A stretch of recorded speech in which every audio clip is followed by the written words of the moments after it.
just tonight or your plan? In English, please. না আসলে ওই দিন আপনারা যেটা দেখেছেন সেটা হচ্ছে যে আমি একটা জাজে ছিলাম। তো জাজ করা খুবই কষ্টের, খুবই কঠিন, কারণ আমি আসলে গেস্ট জাজ হয়ে গিয়েছি। তো গেস্ট জাজ মানে হচ্ছে তারা কিন্তু অলরেডি ফাইনালে চলে এসেছে, সো ভেরি মাচ ট্যালেন্ট। যেটা হয়েছিল আমার মনে হয়েছিল যে সে একটা পারফর্ম করতো, কারণ যেহেতু মিডিয়া ইন্ডাস্ট্রি ডেফিনেটলি আমরা বলবো যে মানে সে পারফরমেন্স করুক বা কিছু একটা করুক। তো সে অনেক ভালো ইংলিশ বলছিল, এটা খুবই ভালো লেগেছিল। তো আমার কাছে মনে হয়েছিল যে আসলে আমাদের তো বেলা শেষে বাংলা ভাষায় অভিনয় করতে হয়। আমাদের একটা টিভি ইন্ডাস্ট্রি আছে যেখানে বাংলা পাঠ আমরা সকলেই সে কিন্তু তার কাজের জায়গা থেকে বাংলাটাকে রপ্ত করে ফেলেছে, কারণ এছাড়া ওয়ে নাই। কারণ আমি বাঙালি এবং আমি বাংলা চলচ্চিত্রের মাধ্যমে গর্বের সাথে করি। তো সে বলছিল, আমার কাছে মনে হয়েছিল যে আসলে একটা লং জার্নি ছিল তাদের।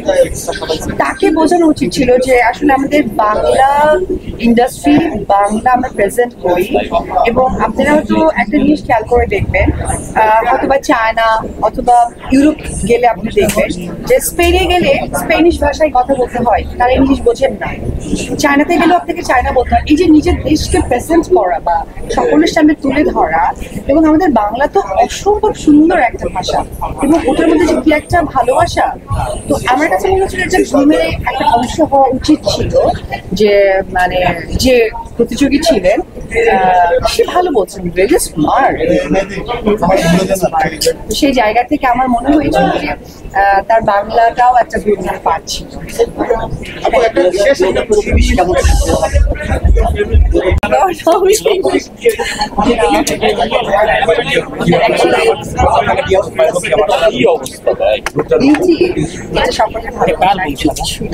সকলে আমাকে এত, এবং আমি আসার সাথে এখানে সবাই আমার ভাইরা বলছিল দিদির জন্য অনেক ওয়েট করছি, এটা শুনতে ভালো লাগে।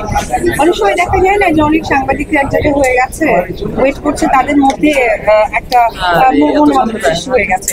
বাট আমি আজকে অনেক ফেস করেছি, তাদেরকে আমি কখনোই দেখিনি। মানে দিদি এসেছে, মানে আমি মনে করি যে আমি তাদের বড় বোন, আসলে আপন বড় বোন।